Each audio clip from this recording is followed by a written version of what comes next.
함께 이 예배의 자리에 나오신 우리 성도 여러분들 모두에게 하나님의 크고 놀라우신 은혜와 또 사랑이 은총이 언제나 넘쳐나기를 바랍니다. 하나님이 사용하는 일꾼들을 보면은 대부분 보면은 한결같이 수많은 시련과 고난을 통하여 단련된 사람임을 봅니다. 때로는 굶주리는 배를 움켜잡고 잠자리에 들기도 하고, 또 아무런 잘못이 없는데도 때로는 하나님의 사람으로 살아가다 보면은 오해를 받기도 합니다. 어떤 경우에는 다른 사람들로부터 이유 없이 공격을 당하기도 하고, 또 육체의 질병으로 인하여서 고통당하기도 하죠. 역대 마라톤 선수 가운데 가장 유명한 사람이 누구냐 하면은 에티오피아 출신의 비킬라 아베베가 아닌가 그렇게 여겨집니다.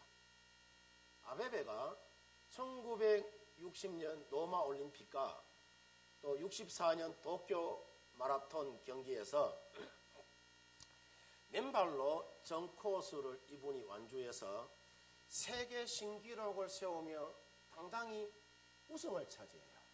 그래서 마라톤 계에서 이 전설적인 그런 영웅으로 이 아베베가 등장하게 되죠.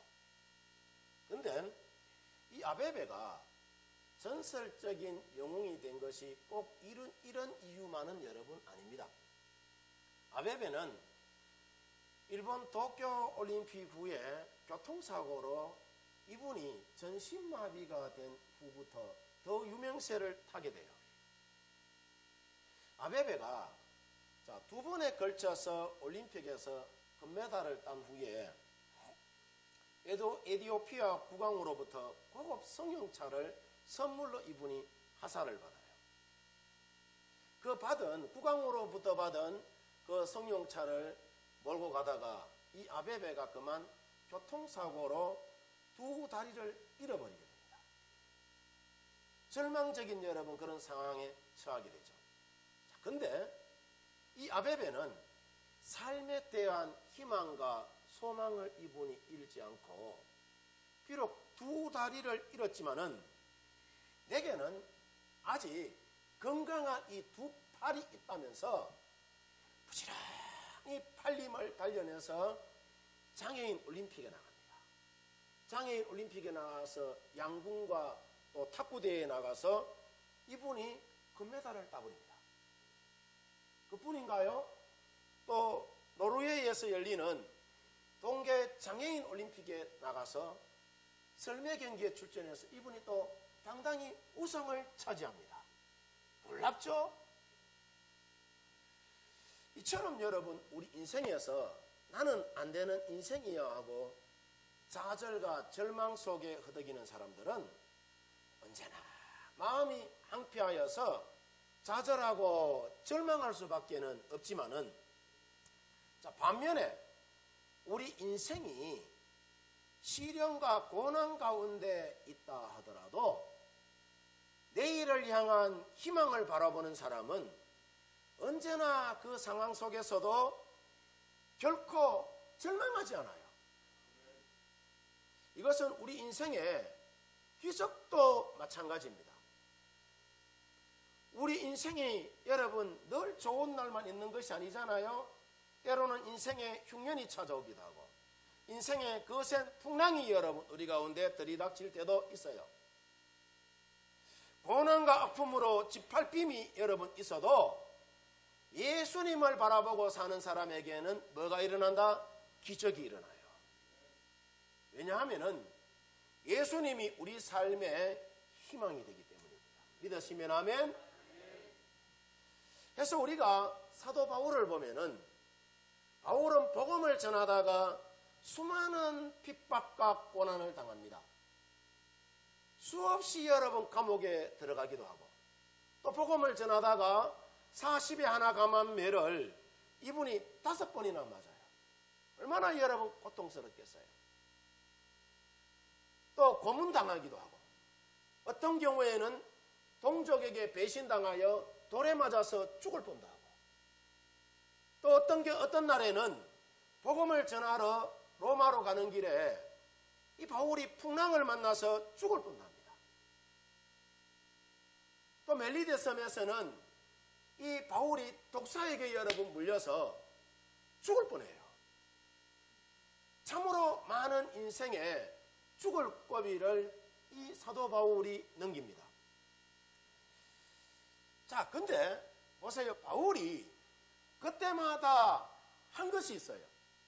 그게 여러분 뭐였느냐 하면은, 믿음의 주여 우리를 온전케 하시는 주님 바라보고 사도 바울이 나갔을 때에 하나님이 바울의 인생을 치유하여 주시고 회복하셔서 그의 아픔과 시련을 통하여서 이성보다 더 강인한 성숙한 복음 전도자로 하나님이 바울을 세워갑니다. 그래서 여러분, 오늘에 이르기까지 사도 바울만한 선교사도 없고, 사도 바울만한 신학자도 없고, 사도 바울만한 목회자도 여러분 없습니다. 자신에게 다닥친 여러분 이와 같은 고난들을 누구 바라보고 믿음의 주여 우리를 온전하게 하신 이인 예수님 바라보고 믿음으로 나갔더니 하나님께서 그 길을 형통하게 하시더라는 거예요. 자, 이와 마찬가지로 오늘 여러분 이 예배의 자리에 나오신 우리 성도님들에게도 다들 말씀하지 않아서 그렇지 이야기 보따리를 여러분 풀어놓으면은 상상하기 어려운 놀라운 여러분 일들이 각자의 형편과 처지에 따라서 다 있을 줄 믿습니다. 남이 보면은 넘사스럽고 우리가 보면 우사스러운 일들이 여러분 말하지 않아서 그렇지 제각기 여러분 다 문제 보따리를 우리는 안고 살아간단 말이죠. 어떤 사람은 오랜 질병과 불치의 병에서 건진받기를 원하는 사람들도 여러분 우리 가운데는 있을 것이고, 또 우리 가운데는 또 심각한 경제의 여러분 경제적 위기 때문에 어려움을 겪고 있으면서 회복되기를 원하는 사람도 있을 것입니다. 또 어떤 사람은 회복 불가능한 가정의 위기에서 행복을 다시 되찾기를 원하는 그런 분들도 아마 있을 줄 믿습니다. 또 학생들의 경우에는 학업의 성취도를 높이고 우등생이 되어서 좋은 대학에 들어가는 기적을 경험하기를 원하는 학생들도 있을 것입니다. 자, 그러면은 우리가 어떻게 해야 이와 같은 기적을 경험하는 성도가 되고, 어떻게 해야 우리가 이와 같은 기적을 경험하는 교회가 여러분 될 수 있는지 오늘 본문을 통하여서 우리가 살펴보면서 주신 은혜를 한번 나눠보고자 합니다.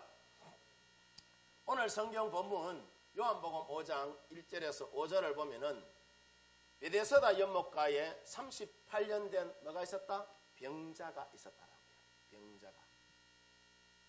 이 베데스다 연못은 예수님 당시에 있었던 여러분 그런 연못입니다. 그 위치는 예루살렘 양문 곁에 있었다라고 이야기를 해요. 여기서 양문이라는 말은 우리도 여러분 동네 저 밑에 양문 있잖아요. 그죠? 뭐 대단한 의미가 있는 그런 여러분 말이 아니라 양들이 출입하는 문이라고 해서 양문이라고 이야기해요. 그 뜻이 뭐냐 하면은 자비의 연못이다라고 이야기합니다. 그래서가 연못의 뜻이. 왜 자비의 연못이다라고 이야기하느냐 하면은 연못의 특징을 보면은요. 자, 신기하게도 어떤 병에 걸렸든지 천사가 가끔씩 내려와서 물을 휘 하고 여러분 휘저을 때에 누구든지 제일 먼저 들어가는 사람은 오늘 성경에 보니까 뭘 받더라? 고침을 받더라. 해서 베데스다 연못가에는 자 이런 여러분 어떤 병에 걸렸든지 천사가 가끔씩 내려와서 물을 휘 하고 저을 때에 어떤 병에 걸렸든지 고침받으니까 어떤 현상이 일어날까요? 언제나 수많은 여러분 병자들이 그곳에 북적이고 있었어요. 소경은 눈을 뜨기 위하여서 와 있었고, 다리를 저는 사람은 걷기 위하여서 와 있었을 것이고, 문둥병자는 피부가 깨끗하게 고침받기 위한 기적을 경험하기 위하여서 아마 여러분 그곳에 와 있었을 것입니다. 그뿐 아니라 오늘 성경에 38년 된 여러분 병자 이야기가 나오는데 38년 동안 자리에서 꼼짝도 못하는 이 사람도 거기에 와 있었어요. 자, 보세요. 근데 다른 환자들은 천사가 물을 움직일 때에 스스로 연못에 들어갈 수 있어요, 없어요? 있어요. 있지만은 38년 동안 꼼짝도 못하고 자리에 누워있던 이 환자는 누군가의 도움이 없이는 전혀 연못에 들어갈 수 없어서 그냥 그 자리에 여러분 누워있었던 것입니다. 지금도 여러분 성지에 가보면은 예루살렘 근처에 이 베데스다라는 이름의 연못이 있는데 이 연못이 예전처럼 자, 천사가 와서 물을 움직이고 또 주변에 환자들이 많으냐? 그렇지가 여러분 않습니다. 가본 분도 계시겠지만은 왜냐하면은 베데스다 연못의 여러분 기적보다 더 확실한 기적을 보여주는 메시아가 저들 가운데 왔기 때문에 이제 베데스다 연못가의 여러분 그 기적은 필요가 없어졌어요. 베데스다 연못에 여러분 참된 뜻이 뭐냐 하면은 이 베데스다 연못이라는 뜻이 자비의 연못이기는 하지만은 이 땅에 메시아가 오면은 그 어떤 병이든지 고쳐준다는 이 그림자에 불과한 것이 뭐다? 베데스다예요. 아멘. 그 메시아가 여러분 누구냐? 바로 우리가 믿고 있는 예수 그리스도다 말이죠. 아멘. 오늘 성경에 38년 된 이 병자가 꼼짝도 못하고 누워있을 때에 예수님이 베데스다 연못에 오셔서 38년 된 이 병자를 고치기 전에 자, 성경에 없는 이야기이기는 하지만은 스토리텔링으로 여러분 우리가 유추해서 해석해 보면은 아마 이런 이야기를 예수님이 하지 않았을까 그렇게 여겨집니다. 베데스다야 베데스다야 베데스다 연못아 그동안 네가 수많은 병자를 고치느라 너 수고 많았다. 이제 참된 베데스다인 내가 왔으니까 너는 이제 잠이나 자고 푹 쉬라. 이제 내가 직접 일한다 라고 예수님이 그렇게 말했을 것이다 말이죠. 이렇게 예수님이 오신 후에 베데스다는 여러분 폐함을 받습니다. 왜냐? 참된 베데스다가 왔기 때문이에요. 기적의 여러분 그림자가 없어지고 기적의 실체가 왔기 때문에 베데스다는 이제 여러분 소용이 없어졌어요. 그래서 오늘날 여러분 이 베데스다는 근데 없어진 것이 아니라 참된 베데스다이신 예수님으로 인하여서 뭐 되었다? 여러분 교체된 거예요. 이제. 예수님이 참된 베데스다란 말이죠. 그래서 오늘 성경에 보면은 예수님은 자신이 참된 베데스다임을 38년 된 병자를 고침으로 인하여서 보여줍니다. 오늘 읽지는 여러분 않았지만은 본문 6절과 7절을 보면은 이 38년 된 병자에게 예수님이 오셔서 뭐라고 이야기하죠? 네가 낫고자 하느냐라고 이야기해요. 네가 낫고자 하느냐. 그렇게 여러분 물었을 때에 예 그렇습니다. 제가 낫고자 하는데 근데 예수님요 제 형편과 처지를 한번 보이소. 제가 전신이 마비된 환자라 연못에 먼저 들어갈 수가 없어서 이렇게 그냥 누워있다고 하니까 이어지는 8절과 9절에 보면 예수님이 말씀하시기를 뭐라고 이야기하느냐 하면은 이제 연못에 들어갈 필요가 없다. 네 자리를 들고 어떻게 하라고 이야기하죠? 자, 네 자리를 들고 걸어가라라고 이야기해요. 걸어가라 하니까 이 38년 된 병자가 일어나 걷습니다. 자, 네 자리를 들고 일어나 걸어가라라는 말씀은, 자, 이 말을 38년 된 병자가 철저하게 신뢰하고 믿었다는 거예요? 안 믿었다는 거예요? 믿었다는 거예요. 우리가 어떤 형편과 처지에 여러분 놓여 있을 때에 하나님의 기적이라는 것은 우리가 철저하게 하나님의 말씀을 믿고 순종하고 따르고 나갈 때에 그때 기적이라는 것이 여러분 일어나는 것입니다. 하나님은 아무에게나 여러분 그냥 기적을 푹푹 베풀어 주지 않아요. 그래서 철저하게 여러분 이제까지 38년 동안 여러분 그 자리에 누워 있었어. 얼마나 여러분 고통스럽겠어요.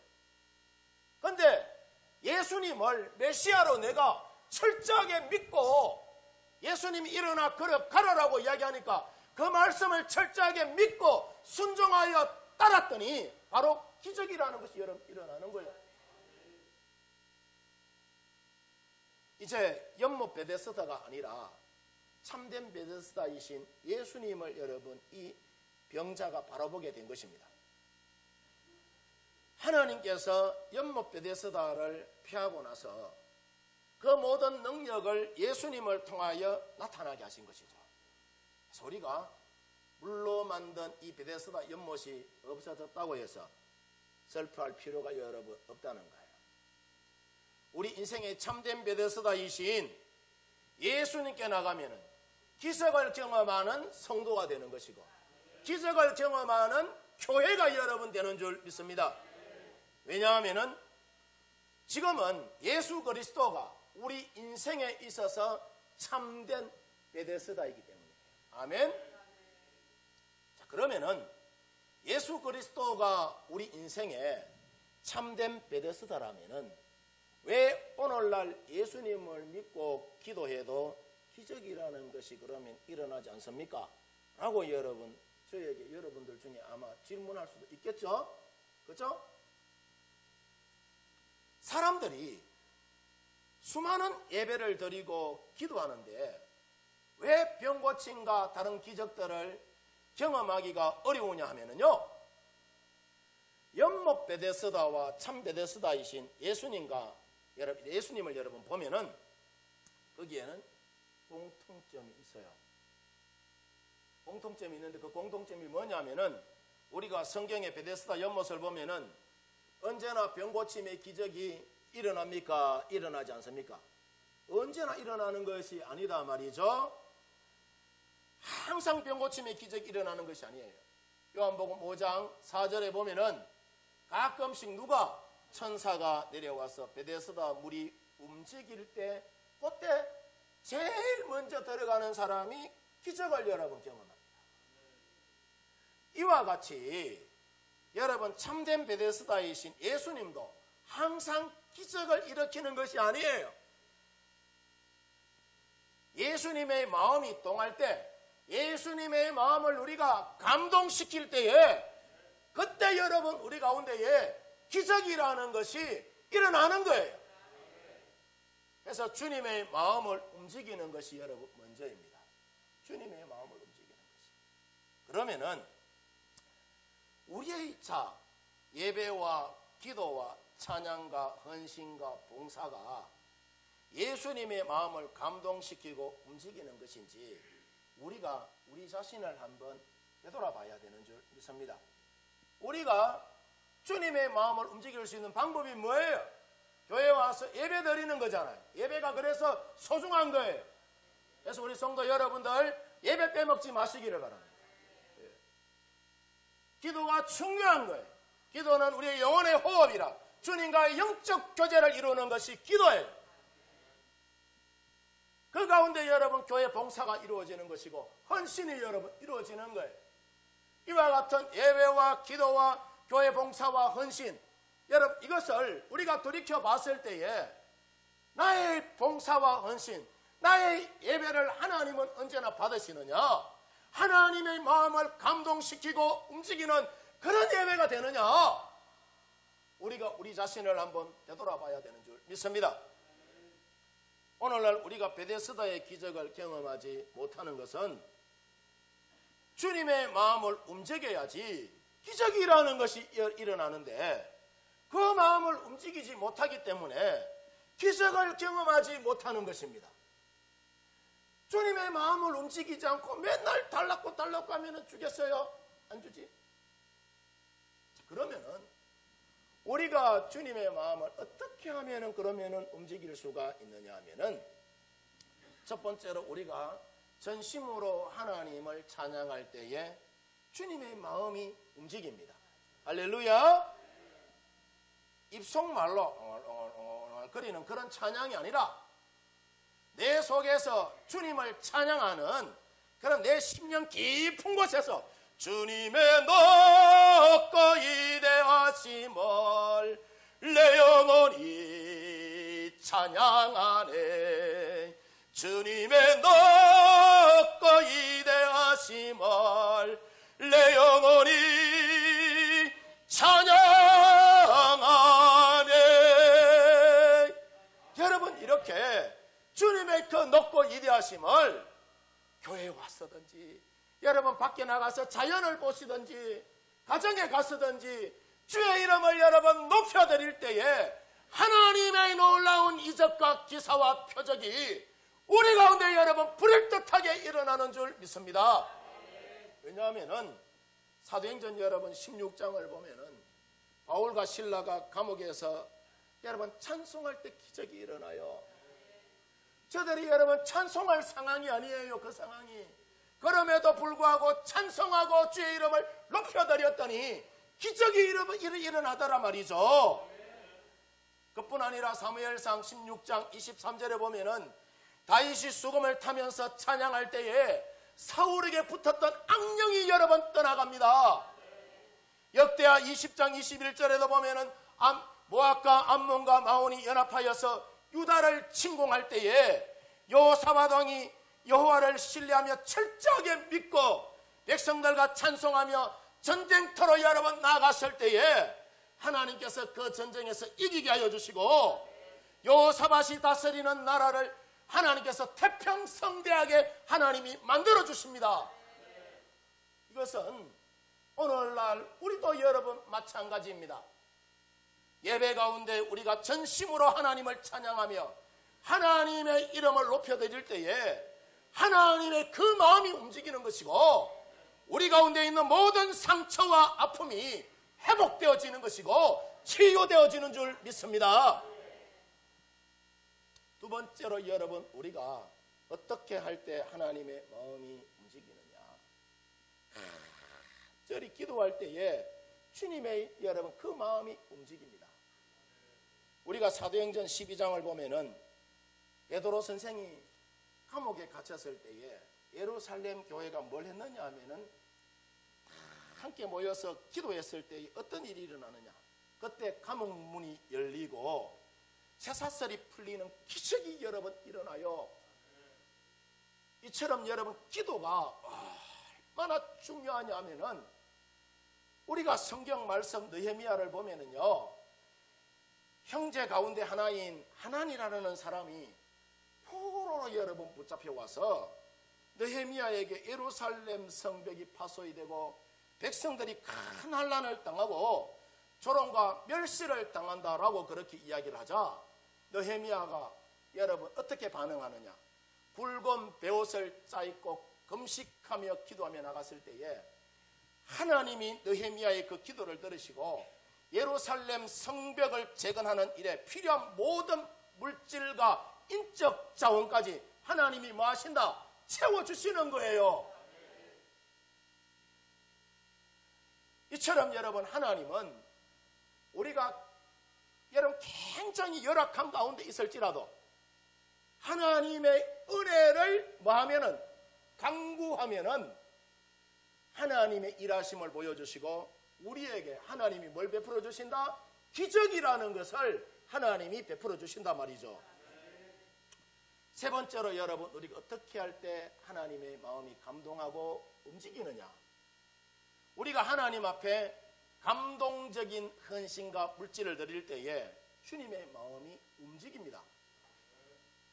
우리가 요한복음 6장을 보면은 갈릴리 디베라의 여러분 그 바닷가에서 예수님이 5,000명을 놓고 설교해요. 설교할 때에 해가 저물자 예수님이 제자들에게 우리가 어디서 떡을 사서 이 수많은 사람들을 먹이겠느냐라고 그렇게 이야기하니까 빌립이라는 사람이 200데나리온의 떡이 있어도 모자랄 것이다 하고 그렇게 이야기하자, 자, 옆에 있던 베드로의 형제 안드레가 한 아이가 보리떡 5개와 물고기 2마리를 예수님께 가져왔다면서 자신에게 있는 전부를 마저 헌신하잖아요. 헌신하였을 때에 오병이어의 기적이 여러분 일어납니다. 무슨 말이냐 하면은 보리떡 5개와 물고기 2마리를 예수님께 가져온 이 어린아이처럼, 자, 우리가 감사함으로 자, 눈물이 쏟아질 정도로 하나님께 정성을 다하여서 예물을 올려드릴 때에 주님의 마음이 여러분 움직이는 거예요. 주님의 마음이. 해서 예수님이 자, 누가복음에 보면은 가부의 두렙돈을 기뻐하셨다라고 이야기를 해요. 여러분, 정성을 다하여서 하나님 앞에 올려드리니까 하나님이 복의 복을 여러분 다하여 주시는 거예요. 옛날 우리나라에 목사, 전도사가 여러분 귀할 때가 있었어요. 선교사들 옆에서 선교사의 일을 돕던 영수 직분을 가진 사람들이 여러분 있었어요. 당시 백우겸 영수라고 여러분 있었는데, 이분이 예배당을 짓는다고 밭 5마지기를 팔아서 예배당 짓다가 가정이 그러니까 굉장히 큰 어려움을 당하게 됩니다. 그래서 이분이 먹고는 살아야 하고 남의 집에 가서 머슴처럼 여러분 일하게 되었는데, 이것이 선교사의 마음을 여러분 움직여서 선교사님이 그 아들 백낙준을 미국에 유학을 시킵니다. 그래서 미국으로 유학 갔던 이 백낙준 박사가 거기에서 공부를 하고 박사학위를 받고 나중에 여러분 한국에 돌아와서 연세대학교 총장이 여러분 됩니다. 연세대학교 총장이 될 뿐만 아니라 우리나라의 제2대 교육부 장관이 여러분 됩니다. 하나님의 법칙은 여러분, 하나님은 우리 믿음의 사람들을 절대 손해나게 하지 않아요. 오병이어의 기적이 어린아이가 보리떡 여러분 물고기 2마리와 보리떡 5개로 여러분 이 예수님 앞에 드렸을 때에 자 5,000명이 먹고 어떻게 했죠? 남았습니까? 12강줄이 여러분 남았단 말이죠. 하나님은 언제나 남는 장사하십니다. 남는 장사를 한다는 이야기는 은혜와 축복의 간증거리가 있게 하신다는 이야기예요. 하나님의 살아계심을 보여준다는 이야기예요. 요즘 시대가 여러분 어수선하고 자, 어렵지만은 우리가 오늘 종료주의를 우리가 보내잖아요. 또 내일부터 고난주간 우리가 보내게 되는데, 바라기는 우리 성도님들 모두가 나를 위하여서 십자가 위에서 아낌없이 피 흘리시고 또 구원의 은총을 여러분 베풀어 주신 그 주님의 은혜를 우리가 다시 한 번 더 기억하면서 어떤 경우에라도 기도하는 가운데 누구를 바라보고 믿음의 주여 우리를 온전하게 하시니 예수님 여러분 바라보고 나가면은 우리가 주님의 마음을 움직이게 되는 것이고, 하나님의 기적은 여러분의 삶 가운데 언제나 상식처럼 언제나 불일 듯하게 일어나게 되는 줄 믿습니다. 이 믿음으로 언제나 승리하시는 복된 믿음의 식구들 되어지기를 주님의 이름으로 축원합니다.